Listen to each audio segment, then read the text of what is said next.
Una vez más, buenas noches y como decía antes del estudio, ya estamos llegando casi al final de lo que es la carta escrita por Santiago.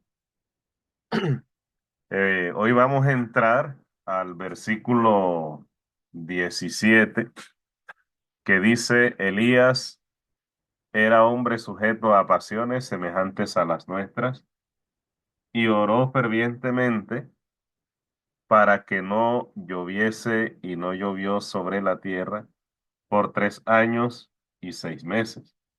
Y otra vez oró y el cielo dio lluvia y la tierra produjo su fruto. Entonces vemos que Santiago toma una vez más eh, otro ejemplo de las personas antiguas, de esos que fueron veteranos en la fe, que libraron muchas batallas, tal vez algunas las perdieron, pero el perder la batalla no significa que hayan perdido la guerra, se levantaron y siguieron adelante. Anteriormente, ya Santiago había utilizado algunos ejemplos. Por ejemplo, y válgase la redundancia, vamos a Santiago capítulo 2 versículo 21. Ahí dice, ¿no fue justificado por las obras Abraham nuestro padre cuando ofreció a su hijo Isaac sobre el altar? Entonces, ya él había utilizado como ejemplo a Abraham, que cuando salió de Ur de los Caldeos no tenía una fe firme, a pesar de que obedeció la voluntad de Dios, tuvo temor de que por causa de su esposa le quitaran la vida a él y además eh, la obligó a mentir y la expuso a que de pronto pudiera haber estado con un hombre distinto a su esposo. Pero ya cuando Abraham ofrece a su hijo en sacrificio, sin presentar objeción, ya es un hombre maduro en la fe. Entonces vemos este ejemplo. También en el versículo 25, Santiago usa otro ejemplo.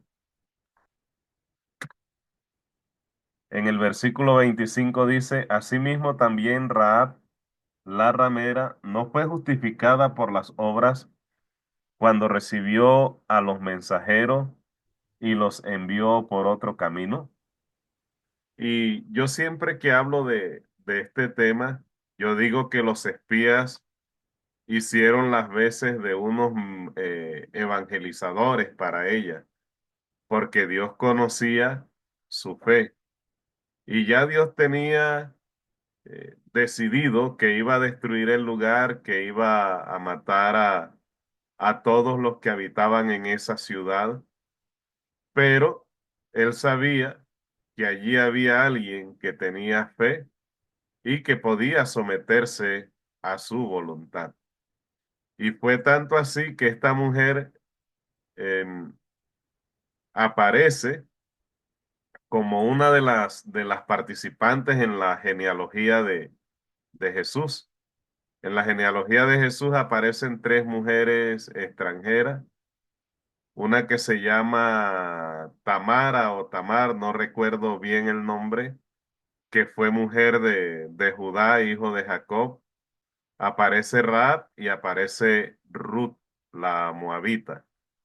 Son tres mujeres extranjeras y esta mujer, que es una prostituta, muy por encima de las personas de alta sociedad, fue la que Dios decidió salvar porque ella escuchó y creyó. Entonces, Para mí, Dios envió a estos espías no solamente a mirar la tierra, de hecho Dios no tenía necesidad de que alguien mirara la tierra porque Él lo sabe todo, pero sí le interesa que la humanidad se salve, que la humanidad sea rescatada, que cada día sean más los arrepentidos.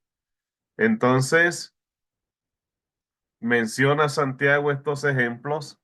También hay otro ejemplo en 5, 10 y 11. Vamos a leer allá otro ejemplo que utiliza Santiago para su auditorio.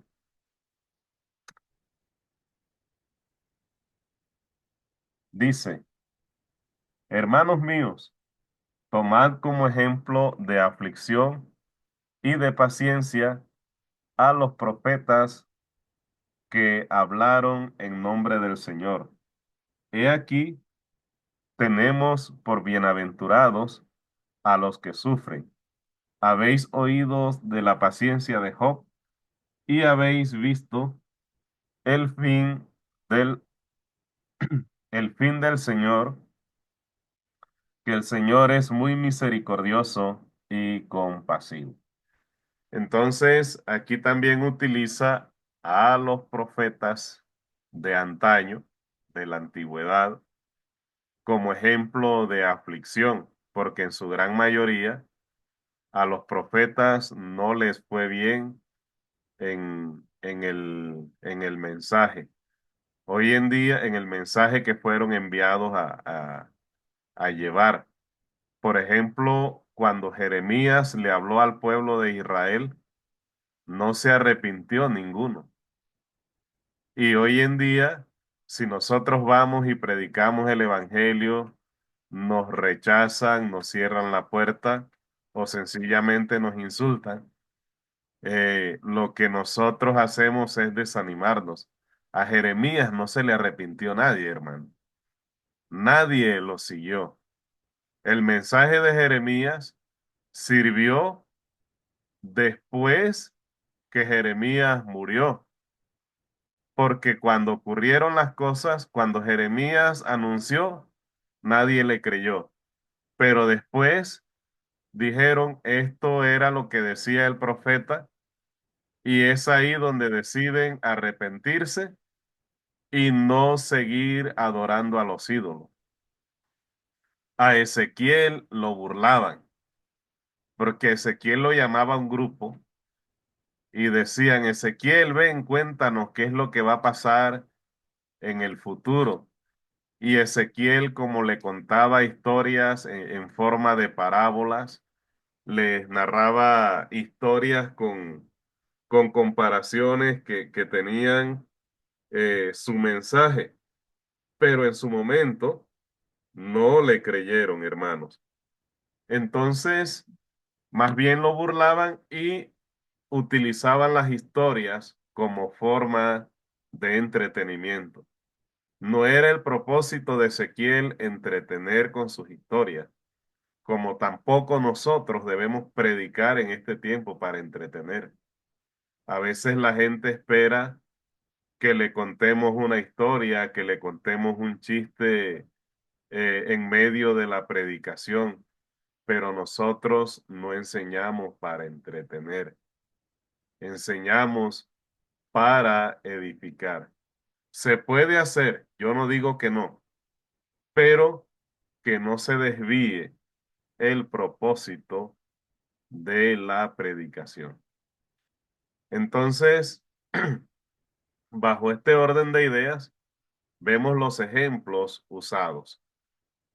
Y a continuación, entonces, ya casi en el final de la carta, Santiago utiliza a Elías y dice de Elías que era un hombre con pasiones semejantes a las que nosotros manejamos. Pero en realidad, Elías ha sido un hombre importante a lo largo de la historia de la Biblia. De hecho, leyendo algo, que, que alguien escribió, él dice, habrá hecho sus investigaciones y todo, él dice que los hombres más mencionados de la Biblia son Abraham, Moisés, David y Elías. Y Elías marca una época importante o representa una época importante. Vamos a leer un texto, Mateo capítulo 17, versículos del 1 hasta el 5. Nos dice la palabra de Dios. 6 días después, Jesús tomó a Pedro, a Jacobo y a Juan su hermano, y los llevó aparte a un monte alto, y se transfiguró delante de ellos, y resplandeció su rostro como el sol, y sus vestidos se hicieron blancos como la luz. Y he aquí les aparecieron Moisés y Elías hablando con él. Entonces Pedro dijo a Jesús, Señor, bueno es para nosotros que estemos aquí. Si quieres, hagamos aquí 3 enramadas, una para ti, otra para Moisés y otra para Elías. Mientras él aún hablaba, una nube de luz los cubrió y he aquí una voz desde la nube que decía, Este es mi Hijo amado en quien tengo complacencia. A él oíd. Cuando aparecen Moisés y Elías en, en esta escena, no es casualidad.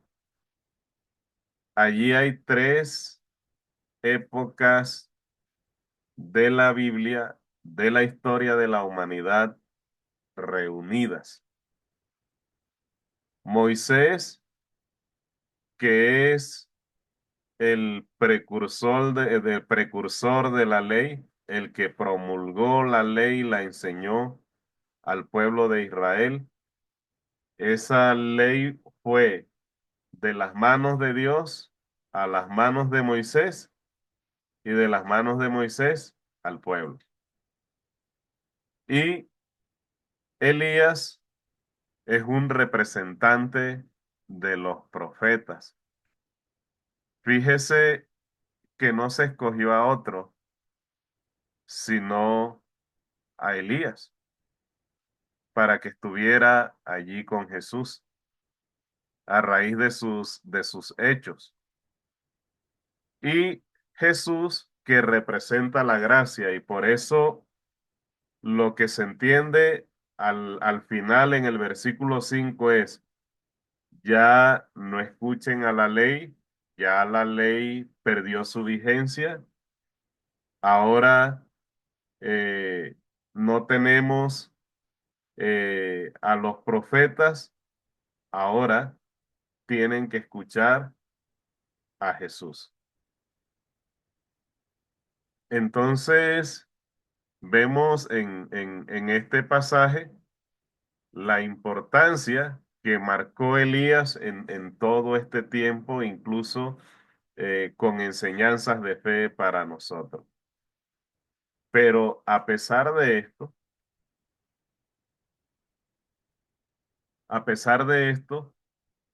no es lo que Santiago quiere mostrar. Santiago aquí no quiere mostrar la grandeza de Elías. No ha mostrado, no ha hablado de sus hechos, no ha hablado de sus logros. Está mostrando a Elías, el ser humano.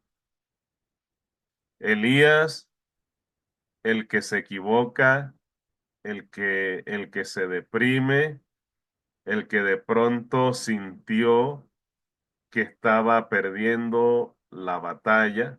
Usted puede leerse como tarea los capítulos 17, 18 y 19 de Segunda de Reyes, y ahí usted puede encontrar cómo Elías en algunos momentos tuvo el ánimo arriba, mostró esa valentía, esa fortaleza que Dios le había regalado, y de pronto vemos a Elías deprimido. Y allí es donde está diciendo el profeta, o está diciendo Santiago más bien, Elías era un hombre sujeto a pasiones semejantes a las nuestras. ¿Por qué? Porque todos somos vulnerables. Y más aquel que enseña, lo vuelvo a repetir, creo que lo dije unos 2 o 3 estudios atrás, la persona que predica siempre va a estar en el ojo de Satanás. Siempre va a estar expuesto a la tentación, y siempre Satanás va a buscar que se canse, que se aburra, que se enoje y que renuncie al ministerio.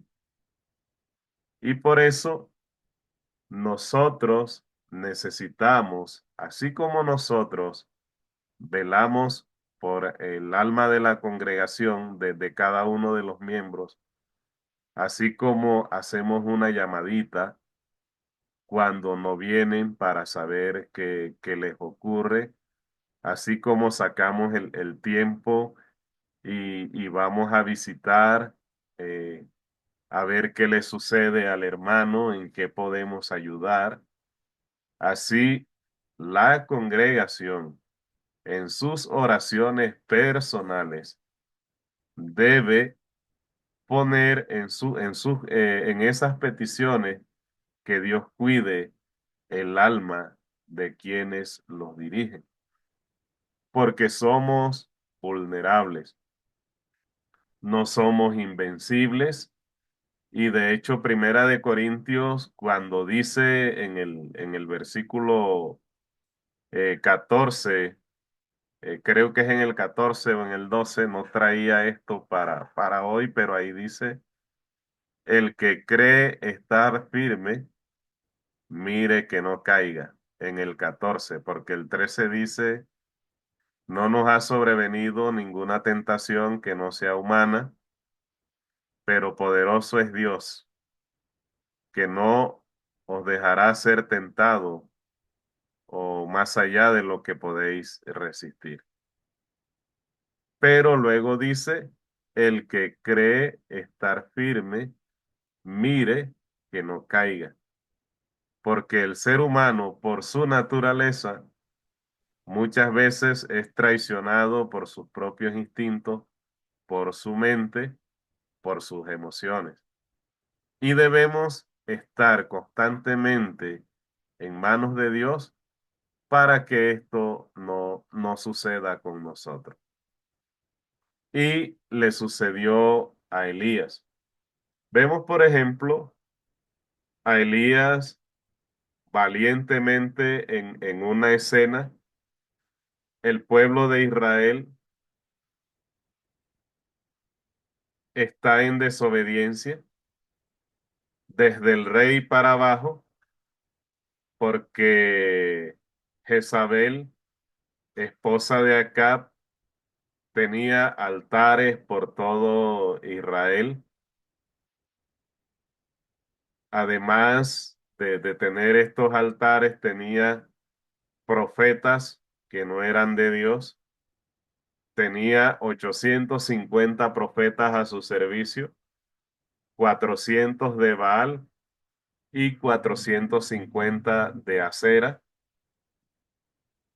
Y si de la autoridad que Dios ha puesto hacia abajo las cosas andan graves en una congregación, imagínese qué queda para el resto del pueblo.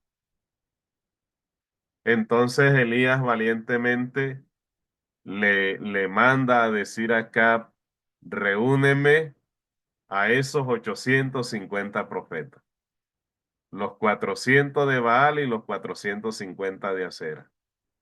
Y Elías les pone la condición: si ustedes vamos a ofrecer sacrificio y vamos a ver cuál es el Dios que responde.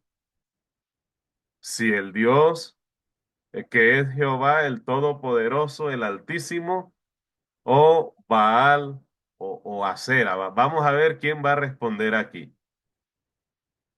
Y resulta que Elías, con esa fe, porque se necesita hacer esto creyendo, estar convencido de que Dios responde cuando nos dirigimos a Él. Esto no se hace nomás mecánicamente, es que presento un sacrificio y Dios va a venir. Hay una situación interna, una mentalidad, una condición en la cual se necesita absoluto convencimiento. Y así lo hizo Elías, y Jehová respondió, y Baal y Acera tal vez estaban ocupados en otras cosas, como decía Elías, en tono de burla de esta gente, porque estaban extraviados, estaban desorientados, no sabían ni siquiera dónde estaban parados. Entonces, Elías, cuando Dios responde, ordena al pueblo: capturen a esos 850 profetas, que no se escape ninguno porque deben morir. Entonces, vemos a Elías el victorioso, Elías el que cree firmemente en Dios, el que le muestra al pueblo de Israel que tiene una relación estrecha con Dios. Pero antes de eso, ya Elías había orado para que, para que no lloviera, y luego oró para que lloviera. Y además de esto, en la sequía, como lo dice Jesús en el Nuevo Testamento, eh, Elías, habiendo tantas viudas en Israel, es enviado a una viuda que no pertenecía al pueblo, porque el pueblo no tenía fe, porque el pueblo no creía. Y esas viudas no eran dignas de recibir a ese hombre de Dios en casa de ellas. Al igual, esta viuda, pobre, con un hijo a punto de morirse junto con ella, fue la elegida, porque Dios no mira la posición social, sino que mira el corazón de las personas. Por eso tampoco, aunque muchas desearon ser la mamá del Mesías, Dios supo a quién escoger, porque Dios escoge, no al que parece, como lo he dicho yo en algunas predicaciones. Hay cosas que son y no parecen, hay cosas que parecen y no son. Hay que ser y parecer. Entonces, no porque eh, una persona parezca ser hombre de Dios, parezca ser digno de hacer ciertas cosas, Dios escoge. Y cuando Dios escoge, no hay nada que hacer, porque Él conoce las intenciones del corazón de cada quien. Entonces, pero este hombre que ordenó y participó en la muerte de estos 850 profetas que no honraban a Dios, se pone nervioso ante la amenaza de Jezabel, porque Jezabel le puso precio a su cabeza. Y yo digo, ¿cómo un hombre que organizó esto, mató 850 profetas, y una mujer, porque anteriormente A veces eh, leí una historia en la Biblia donde una mujer dejó caer una rueda sobre la cabeza de un hombre, de un juez. Eso está en el libro de los jueces. Dejó caer una rueda y este hombre le dijo, porque era un hombre malo, un juez malo que se había levantado en Israel, le dijo a su escudero, mátame, para que no se diga en Israel que me mató una mujer. Y Elías le tuvo miedo a una mujer, se llenó de pánico. Y fue y caminó, durmió debajo de un arbusto, de un enebro, dice la Biblia. Luego va y se esconde en una cueva. Y Dios le pregunta, Elías, ¿qué te pasa? Ninguno honra a Dios, solamente yo he quedado. Y ya hemos estudiado que no solamente Elías había quedado. Había un hombre, siervo del rey de ese momento, siervo de Acab, que por encima de la cabeza del rey, por encima de Jezabel, había escondido a 50 profetas en una cueva y 50 profetas en otra. Y lo sustentaba porque este hombre, a pesar de que era siervo del rey, no temía la autoridad del rey como si temía la autoridad de Dios. El rey, conducido por su esposa, a todo profeta de Dios quería matar. Y este hombre arriesgó su vida. Entonces Elías no era el único. Y luego, pues, Dios le da directrices para que deje como sucesor a Eliseo antes de su partida. Y el caso de Elías, hermanos, es el caso de cualquiera de nosotros.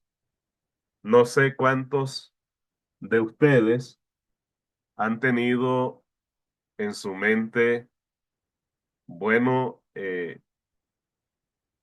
la tarea de la predicación no nos beneficia y no vemos el beneficio material. Este servicio que prestan muchos predicadores es un servicio que vale, porque es el oficio de cuidar almas. No se está cuidando un lote de cerdo, no se está que solamente necesita que usted salga a buscarle el desperdicio a los restaurantes.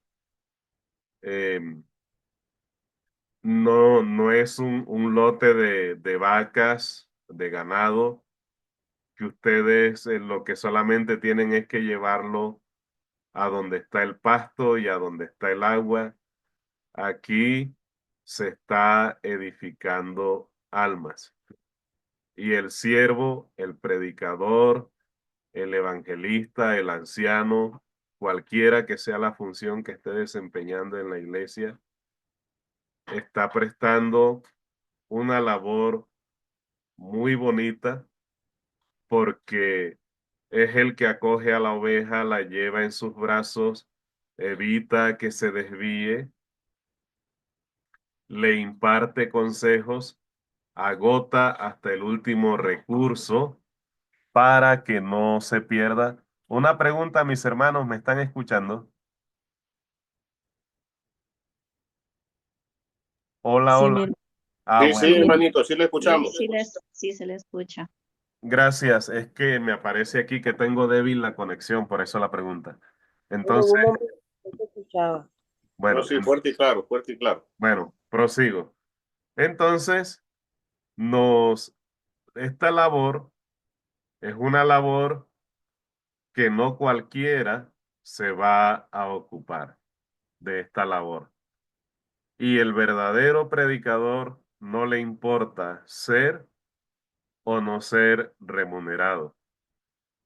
Pero hay momentos y todos hemos tenido esos momentos. Cualquiera piensa, no, no sigo más con esto, voy a cometer mi pecado, voy a aceptar la oferta que me están ofreciendo y con esto no estoy justificando a nadie, sino que las personas se cansan, se deprimen y a veces toman la decisión de renunciar y algunos como Elías piden el favor de que les quite la vida porque Elías estaba deseando morirse para no continuar en esa labor. ¿Por qué? Porque humanamente hablando, ya sabemos que el premio lo tendremos el día que venga Cristo. Incluso Elías no ha entrado a ese reino celestial todavía porque era necesario que viniera Cristo primero. Sabemos que ese premio lo tenemos allá, pero humanamente a veces vemos la poca honra, el poco reconocimiento, las críticas, porque están pendientes más a las críticas que a decir voy a orar por el alma de mi hermano y además de orar voy a ver qué hago de más, porque el amor es eso, es desearle el bienestar a otro, es desear ver bien a mi hermano.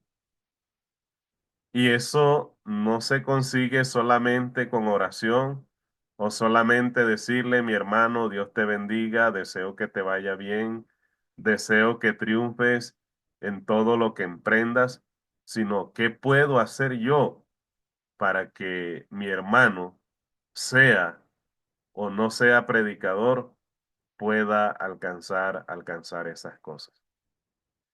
Entonces, el caso de Elías es el caso suyo, es el caso mío.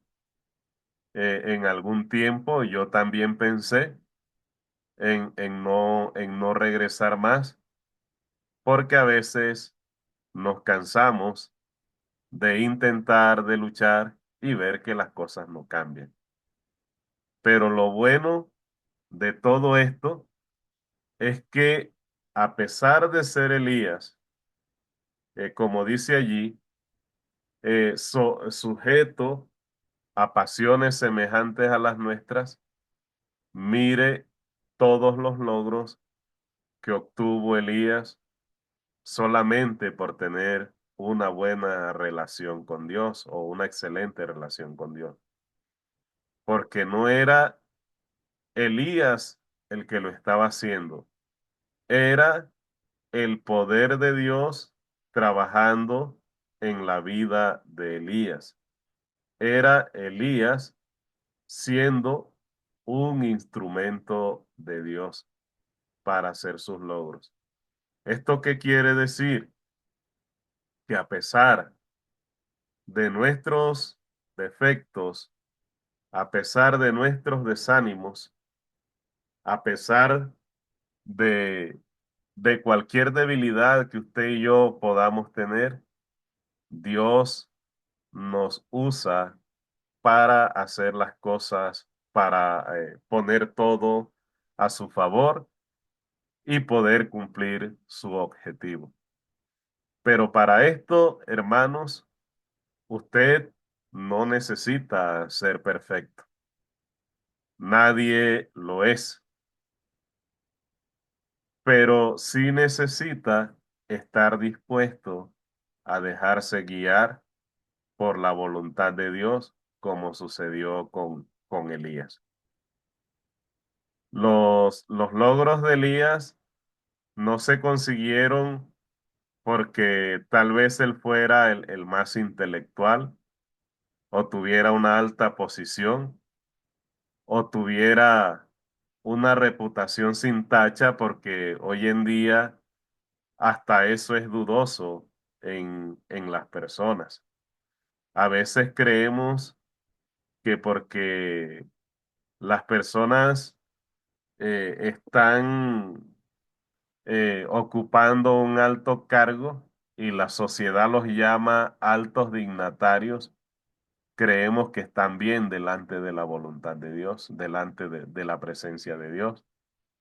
Y resulta que no, resulta ser una fachada porque eso de alto dignatario solamente es algo decorativo, pero en la vida privada de esa persona ocurren infinidades de cosas y cuando la sociedad se da cuenta, se estremece. Con Dios, las cosas son a otro precio y Dios no busca gente educada o gente que sepa hablar bien. Dios busca personas obedientes, personas que sepan hacer caso. Y esto me lleva a recordar una historia de un hombre que llegó a buscar trabajo a una empresa. Y el dueño de la empresa le pregunta, ¿usted qué sabe hacer? Y él responde, yo sé hacer caso. Y el jefe, el dueño con la boca abierta le dice, ¿usted sabe hacer caso? Entonces está contratado. Porque a veces los más educados altamente, y se los está diciendo alguien que ha pasado por una universidad, de pronto alguien puede decir, lo que pasa es que él habla porque tiene una frustración porque no pudo estudiar. No, lo he vivido en carne propia. A veces los jefes se cansan, también se aburren de personas profesionales que no tienen mente abierta y que piensan que lo único que vale es el conocimiento que ellos tienen. Y por muy educado que tú sepas, tú debes tener la mente abierta, escuchar incluso hasta alguien que no haya ido a la escuela, porque sabe algo que tú no sabes. Y para Dios es valioso esto, el corazón que está dispuesto a someterse, el corazón que está dispuesto a obedecer, que es imperfecto, sí, pero Dios lo amolda, Dios lo capacita con la palabra de Dios y puede hacer de él un gran hombre o una gran mujer de Dios apto para su ministerio. Entonces, los logros que obtuvo Elías a través de la oración, también logros semejantes podemos tener nosotros en este tiempo si sabemos hacer caso, si somos obedientes a su mandato y si nos sometemos a su palabra. Bueno, mis hermanos, es todo lo que traía para esta noche. Espero que sea de gran bendición para todos nosotros.